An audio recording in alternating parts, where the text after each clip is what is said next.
You got guys that punch hard and hit hard, and you got guys that come out and win a few rounds. But nothing really was tough. A lot of people are saying that Usyk heavyweight run isn't a lot of fighters at heavyweight, of course, because he only fought, was that 1, 2, 3, 4, 5 fighters at heavyweight. Oleksandr Usyk is an exceptional fighter, but you need to match him with someone that can actually match his work rate. Okay, and for me, UNTOUCHABLE can match his work rate. He's going to go to the body. He's going to follow. Floyd Mayweather believes fans are too quick to crown new legends without looking at the full picture. He questions whether Oleksandr Usyk truly deserves the praise he's been getting. Floyd Mayweather never hesitates to remind everyone that he's the greatest. He says, no fighter before or after him is better, and that includes Oleksandr Usyk. While fans call Usyk an all-time great, Floyd doesn't see it that way. That Usyk heavyweight run isn't a lot of fighters at heavyweight, of course, because he only fought, was that 1, 2, 3, 4, 5 fighters at heavyweight. But they saying that it's full of quality, right? I want you to understand, full of quality. Witherspoon isn't an all-time great heavyweight. His brother, Tim Witherspoon, you can argue. But Chance Witherspoon, no. Derek Chisora is not an all-time great heavyweight. He's not. He's a fantastic competitor, but if you look at who he fought and look at who he lost to, Chisora is not an all-time great heavyweight. He's not. Dubois is not yet an all-time great heavyweight. Look at who he fought, who he struggled with, who he lost to. Dubois is not an all-time great heavyweight.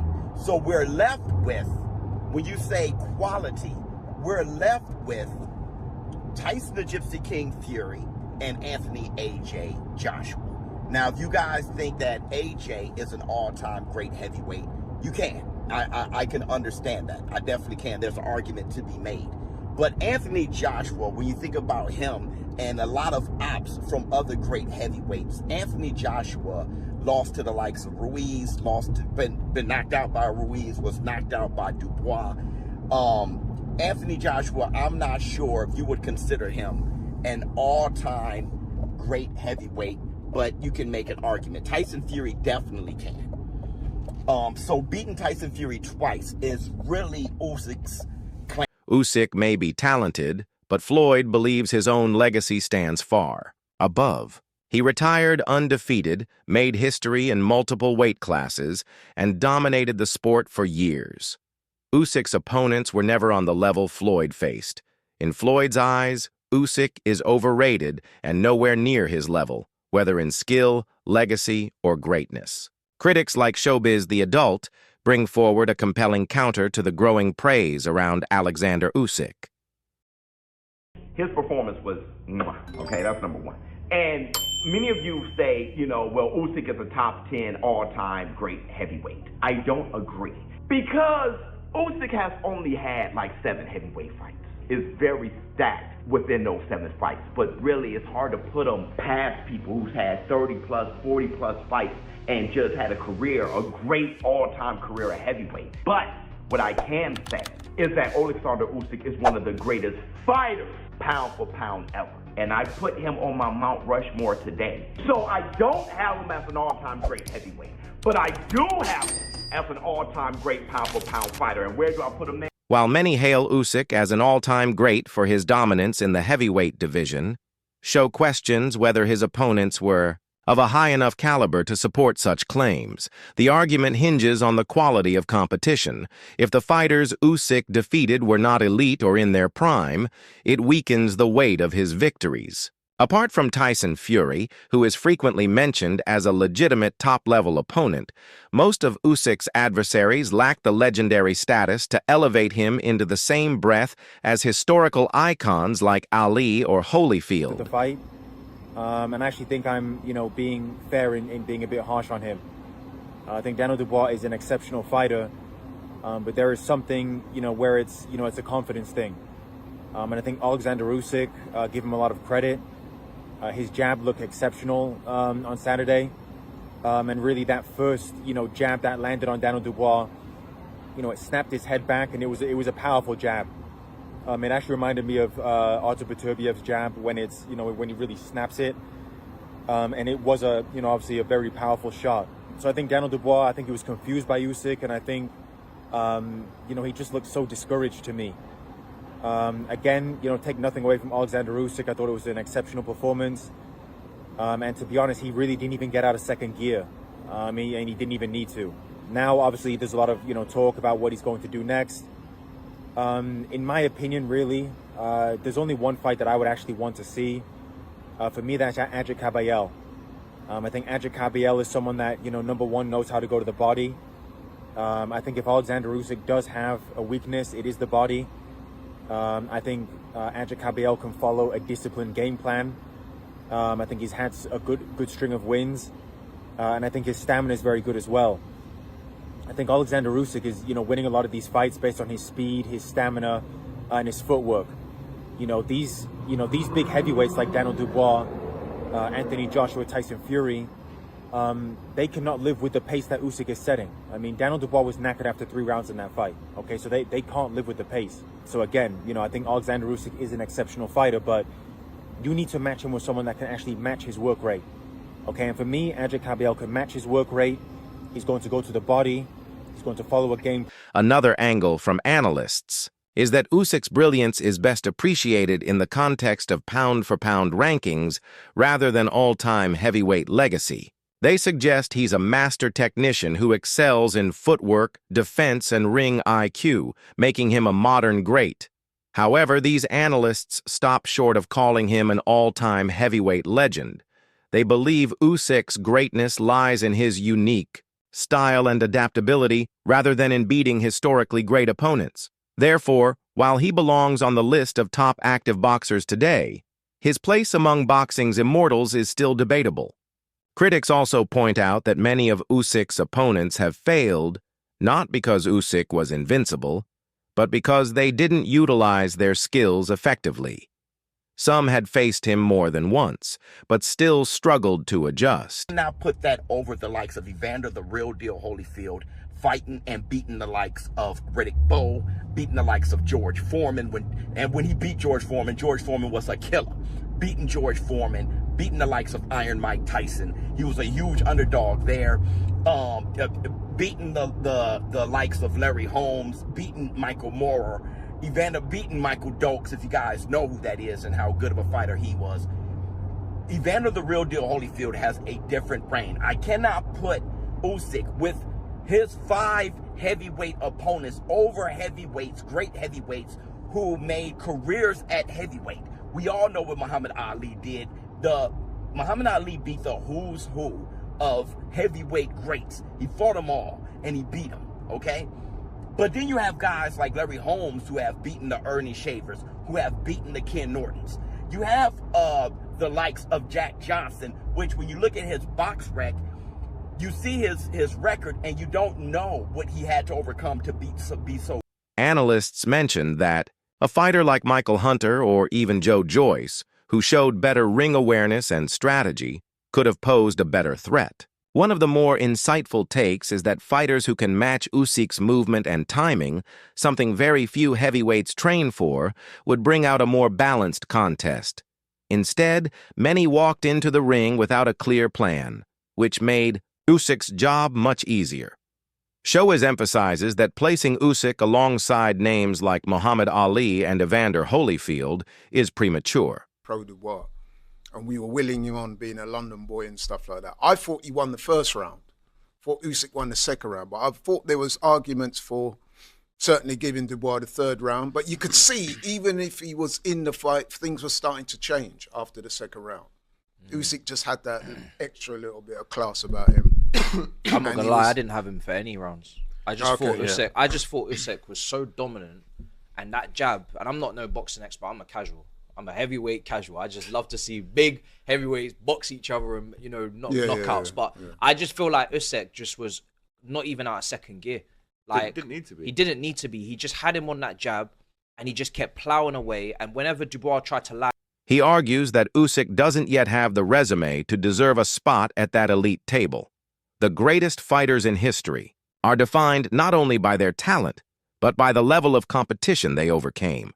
According to Showbiz, even Usyk's best 5 opponents wouldn't have cracked the top 5 of Ali or Holyfield's list. This comparison draws attention to the gap between being great in your era and being one of the greatest of all eras. That's why I still thought with the game plan, how do you not see that and adjust 3 rounds later and do it again? But the more disturbing thing to me, Bud, was the lack of body work from Dubois. How do you not go to the body after what happened in the first fight? How do you not test that? He didn't throw one body shot maybe until the 3rd round, and maybe he threw a couple throughout the whole entire fight, or as long as it lasted into the 5th round. That was surprising to me, and I thought they dropped the ball big time with that as well. You know, to that point, when he did throw the one body shot, I'm not going to get deep into this because it was only one, but it almost looked like it bothered Usyk. Right? You know what I mean? And it looked like very similar to the first fight, Yeah. close to that belt line, right? Yeah, but and it was low. It was a little low. It was. There's no doubt about it. No doubt. But still, to your point, how do you leave that alone? And then I'm gonna early in the show when I broke down the Holloway and Poirier fight, I'm gonna go back to that real quick now. Holloway won because he had a great. Well, he won because he's great and because he's who he is and because of his makeup and his intestinal fortitude, his skills. I understand all that. But he won the way he won this fight because he had a great fight plan. To your point, to our point, Dubois had no fight plan. And to my point, I'm going to answer your question. You ask a brilliant question. See, the show was so much better with you. I'm sorry. I'm not knocking nobody. I'm not. I'm grateful for everyone, and everything the history of the show has been. But you open up conversation for me by bringing me down places that conversation needs to be opened up by asking certain things that are relevant in this sport. And what you brought up is how. And I'm going to answer that question. How do you not have a better fight plan? How do you not adjust when you made those mistakes in the 2nd and 3rd round that Dubois made, reaching in? You see the guy stepping out. You see he's setting traps. How do you not adjust to that? I'm going to answer it, bud. Part of the thing that is Dubois is that what I was explaining before about being awkward, about being, a guy that kind of like, he simply gets directed. He's the kind of guy like you direct him, you give him more confidence, and he's gonna go. And he did that. He did it in the Herjavec fight. He walked through right hands. He did it in the Joshua fight. He took charge and he caught him. He did, but you can't do that in some fights. When Dubois stepped into the ring with Usyk, many expected a war. However, post-fight analysis exposed numerous flaws in Dubois' preparation and execution. Observers noted issues with his footwork, lack of head movement, and failure to sustain pressure.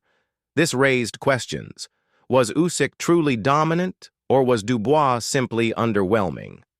While Usyk clearly won, some believe the fight didn't reflect Usyk's peak ability as much as it exposed Dubois' poor form that night. Daniel Dubois in the 5th round. Oleksandr Usyk at his scintillating best with a left counter to the chin, and it was good night for Daniel Dubois. And all rise for the brilliance of Oleksandr Usyk. Man, I can't lie to you, bro. That overhand left is different. Is different. He put it right on the. That's taking you out, bro. It's cooked. You're cooked. I'm not gonna lie, man. When it comes to heavyweight fighters, you have to put Oleksandr Usyk. He's top 10, bro. It might be crazy to say he top 5, but you gotta look at what he's doing, bro. When it comes to heavyweights, bro, he's different. He's different. It's just simple and plain. After this performance, where do you guys rank Usyk? All time, just strictly heavyweights. When it comes to heavyweights, where do you guys rank him all time? I'm not gonna lie. He's got to be top 10. This weak performance reignited debates about the level of competition Usyk is facing. Renowned trainer Teddy Atlas gave a harsh breakdown of Dubois' approach against Usyk. He pointed out that despite already experiencing Usyk's power and movement, Dubois failed to adapt. His biggest critique was Dubois' lack of bodywork and overall game plan. According to Atlas, Dubois entered the ring without tactical preparation, treating the bout like a regular match rather than a strategic war. This opened him up to Usyk's rhythm and angles, making the knockout feel inevitable. Atlas's take adds to the narrative that many of Usyk's opponents are simply not ready for his cerebral style.